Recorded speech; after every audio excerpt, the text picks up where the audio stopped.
Amar, gustar, querer. ¿Cuál es la diferencia entre estas tres palabras en espagnol? C'est quoi la différence en espagnol entre gustar, querer, amar? Est-ce que c'est des synonymes? Est-ce qu'il y a une légère nuance entre chacun? Est-ce qu'on peut les utiliser pour parler des mêmes choses? Pour aimer un objet, pour aimer un plat ou pour aimer une personne? C'est ce qu'on va voir aujourd'hui. Aujourd'hui, tu vas tout savoir sur ces trois mots et savoir comment les natifs les utilisent. Ces trois verbes, donc, tu vas pouvoir enfin les maîtriser et connaître les petites nuances, parce que oui, il y a des petites nuances et c'est important à savoir pour parler comme les natifs. Ces trois mots, gustar, querer, amar, normalement, ils veulent dire j'aime. J'aime quelque chose, j'aime quelqu'un. Donc, tu peux les utiliser en tant que tels, mais on va voir que c'est pas aussi simple que ça et qu'il y a des nuances. Il y a même peut-être 50 nuances. 50 matices. Et je tiens à te préciser que les définitions que je vais te faire de chaque verbe et les nuances, les différences que je vais t'apporter, c'est des différences qui marchent, qui s'appliquent pour 80-90% des natifs hispanophones. Dans 80-90% des cas, pour les natifs, ça sera comme ça. Mais attention, ça peut varier selon les pays, selon les régions et même selon les personnes. Les natifs espagnols ne vont pas toujours utiliser de la même façon ces trois mots. Pour eux, le sens peut être différent. Ils peuvent les employer de façon différente, ces verbes. Donc, tu vas voir qu'ici, le but, ça va être de te débrouiller dans 80-90% des cas. Mais peut-être qu'il y aura un natif un jour qui va te dire, ah bah, pour moi, c'est pas exactement ça. Pour moi, c'est un petit peu différent, l'usage de gustar, querer, amar. Et c'est totalement normal parce qu'il y a une part de subjectivité dans tout ça. Y bueno, vamos a empezar con la mayor diferencia entre los tres verbos. Première différence et majeure différence entre les trois verbes, ça va être tout simplement l'intensité, la intensidad. Il y a trois intensités différentes entre gustar, querer et amar. Et généralement, la hiérarchie, ça va être la suivante. On va avoir d'abord au plus bas, avec la plus faible intensité, aimer au sens de gustar, gustar ici. On va avoir ensuite querer qui va être un petit peu plus intense, un petit peu plus fort, querer. Et on va terminer avec amar qui est censé quand même être le plus fort des trois, le plus intense des trois. Pour résumer, gustar, querer, amar. On a donc gustar qui serait le plus faible en intensité pour dire j'aime et amar qui serait le plus fort. Voilà la première différence. La deuxième différence principale, ça va être qu'il y a quand même une différence entre querer, amar et gustar. Gustar, en fait, déjà, c'est différent parce que ça veut dire me plaît. Quelque chose me plaît. Donc, ça se conjugue assez différemment. J'ai une vidéo d'ailleurs sur le sujet, comment conjuguer le verbe gustar. Je te la mettrai en description. Mais sache en tout cas qu'on la conjugue en disant cette chose me plaît. Ces chiens me plaisent. Me gustan estos perros. Donc, il y a gusta ou gustan la plupart du temps.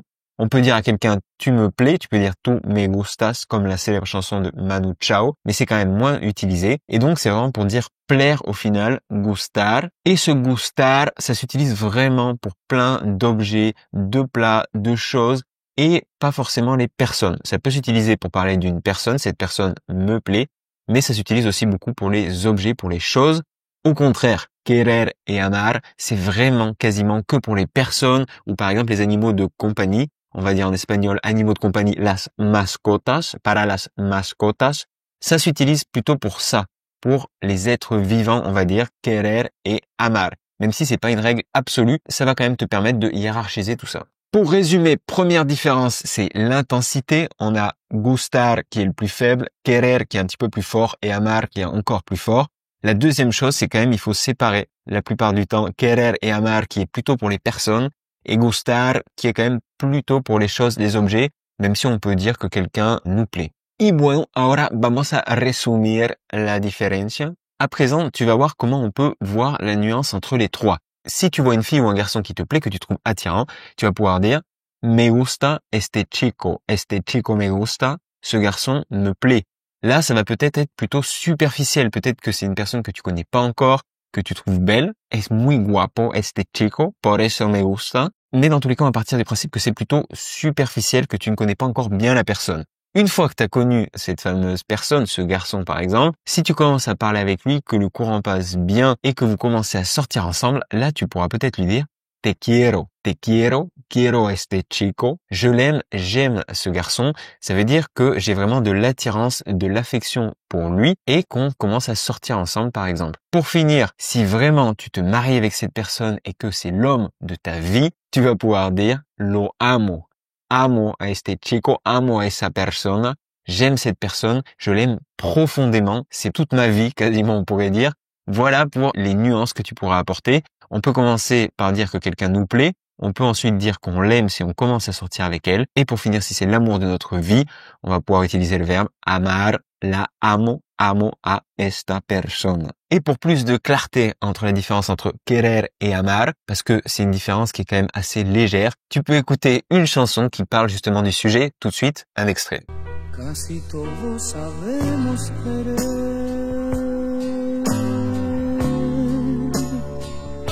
pero poco sabemos amar.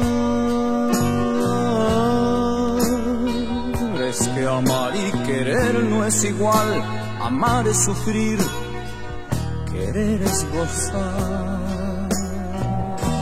Voilà pour les différences. Sache que pour certaines personnes, querer, amar, ça va être des synonymes. Pour d'autres, non. Il y a vraiment querer et amar qui est au-dessus. Dans tous les cas, gustar reste plus léger. Et pour résumer, pour que tu aies vraiment en une phrase à quoi sert chacun de ces trois verbes, je t'ai fait un petit schéma et je vais te décrire en une phrase la nuance de chaque verbe.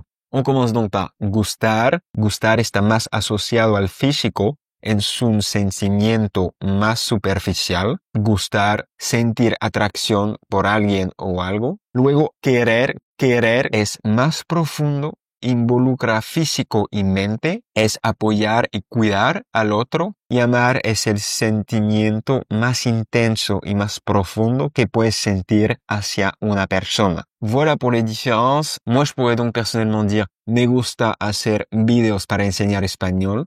Me gusta hacer videos para enseñar español. J'aime faire des vidéos pour enseigner l'espagnol. J'aime ça, je trouve ça vraiment cool. Tu pourrais dire au contraire avec querer, quiero a mis amigos. Quiero a mis amigos. J'aime mes amis, c'est des gens que j'aime vraiment. Et pour l'amour ultime, tu pourrais dire amo a mi esposa. Amo a mi esposa. Amo a mis hijos.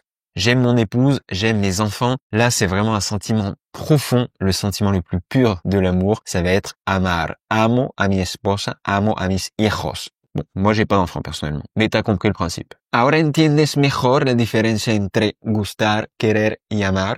Est-ce que tu comprends mieux la différence à présent entre ces trois verbes? Si c'est le cas vraiment, n'hésite pas à mettre un petit j'aime, dale me gusta al video, nos ayuda muchísimo. Ça nous aide énormément que tu mettes ce petit j'aime. N'hésite pas à t'abonner d'ailleurs pour recevoir les notifications de toutes les nouvelles vidéos qui vont sortir. Mais vraiment, ce j'aime, ce me gusta, c'est un clic pour toi, mais pour nous, ça veut dire beaucoup. Ça aide vraiment à soutenir la chaîne. Je t'invite maintenant à faire un petit exercice pratique. C'est faire une phrase avec chacun des trois verbes pour montrer que tu as bien compris la différence, la nuance, la différence d'intensité entre les trois. Tu vas donc dire me gusta, ensuite tu vas dire quiero, N'oublie pas qu'avec les personnes, on rajoute un a. Quiero a, amo a. Attention, cuidado. Et pour finir, amo, amar, amo a. Tu vas donc te faire tes trois phrases. À toi de sélectionner une chose, une personne que tu aimes avec plus ou moins d'intensité. Et tu peux mettre ça directement dans les commentaires. Dímelo en los comentarios. Ça permettra de voir les gens les plus motivés. Et si vraiment tu veux apprendre l'espagnol en autodidacte depuis chez toi, avoir les meilleurs outils, les meilleures ressources, je t'invite à suivre une petite formation gratuite. Cette formation, elle s'appelle l'espagnol tranquille à la maison, el español tranquilo en casa.